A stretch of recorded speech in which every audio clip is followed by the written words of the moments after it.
কিভাবে ব্রেন নষ্ট হয় আপনি জানেন?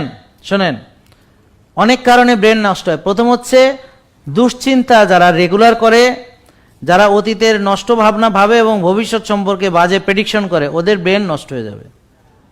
2, যারা ব্যায়াম করে না, ওদের ব্রেন নষ্ট হয়ে যাবে। কিভাবে বুঝাচ্ছি? এক হচ্ছে, ধরেন আপনারা ভাবেন কি যে ব্রেনের কাজ কি জানেন আপনারা? মোটর ফাংশন, মানে আমাদের যে বডির মুভমেন্ট, যেই জিনিসের মুভমেন্ট নাই সেটার ব্রেন নাই। যেমন গাছ। পৃথিবীতে এক ধরনের সামুদ্রিক আছে, একটা শামুকের মতো। ওরা জীবনের একটা অংশে হাঁটাচলা করে, এদিক ওদিক যাওয়া আসা করে, তো ওদের ক্ষুদ্র একটা ব্রেন আছে। তারপরে জীবনের আরেকটা পর্যায়ে তারা বসে বসে কাটায়, মানে আমরা এখন যেরকম আছি। আপনারা বেশিরভাগ তো বসে বসে কাটান, সবাই চেয়ারম্যান, তাই না? ঠিক আছে না? যাদের এক্সারসাইজ নেই। এখন খেয়াল করেন আমার কথা, মনোযোগ দিয়ে শোনেন। আপনারা কি বুঝতে অসুবিধা হচ্ছে?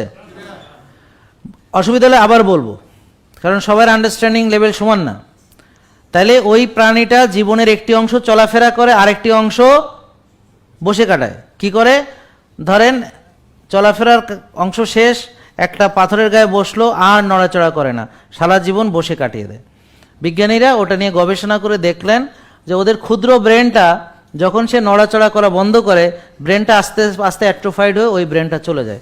কারণ ব্রেনের দরকার না থাকলে ব্রেন থাকে। পৃথিবীতে মনে রাখবেন, যেটার প্রয়োজন নাই সেটা থাকে না।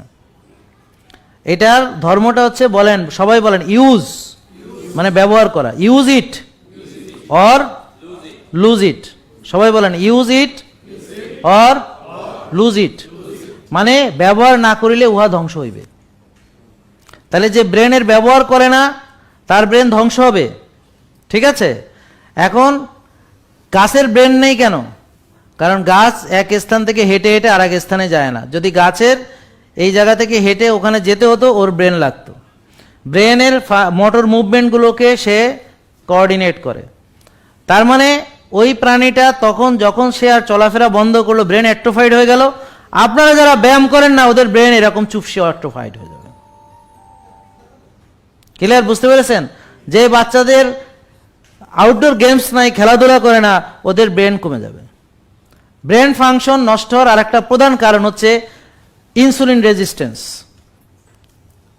ইনসুলিন রেজিস্ট্যান্সের প্রধান কারণ হচ্ছে খাওয়া, বেশি বেশি খাওয়া, এবং সেটাকে বার্ন না করে কোষে ওভারলোড করা।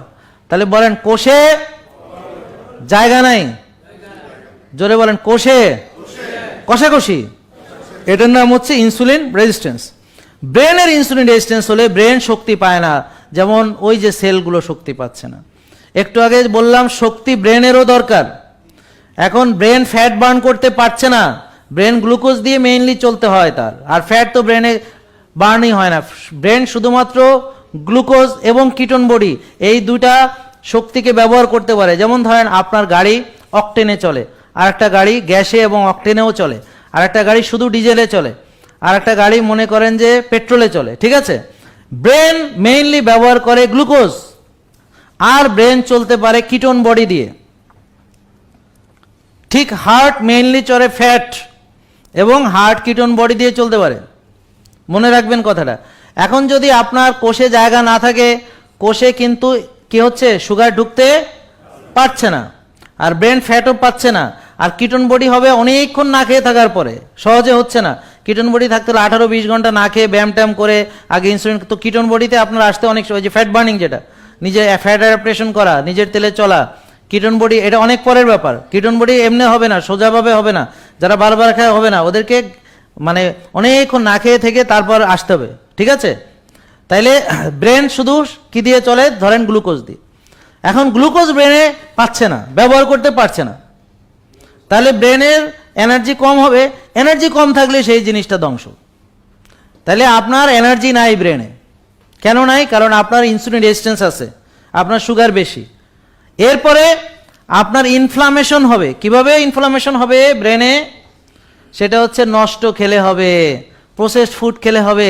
যারা খোদার উপর খুদকারি করেছে খাবার নিয়ে, যারা আল্লাহর দেওয়া খাবার না খেয়ে মাইন্ডসেট নষ্ট করা খাবার খায় এবং বারবার খায়, ওদের হবে প্রদাহ।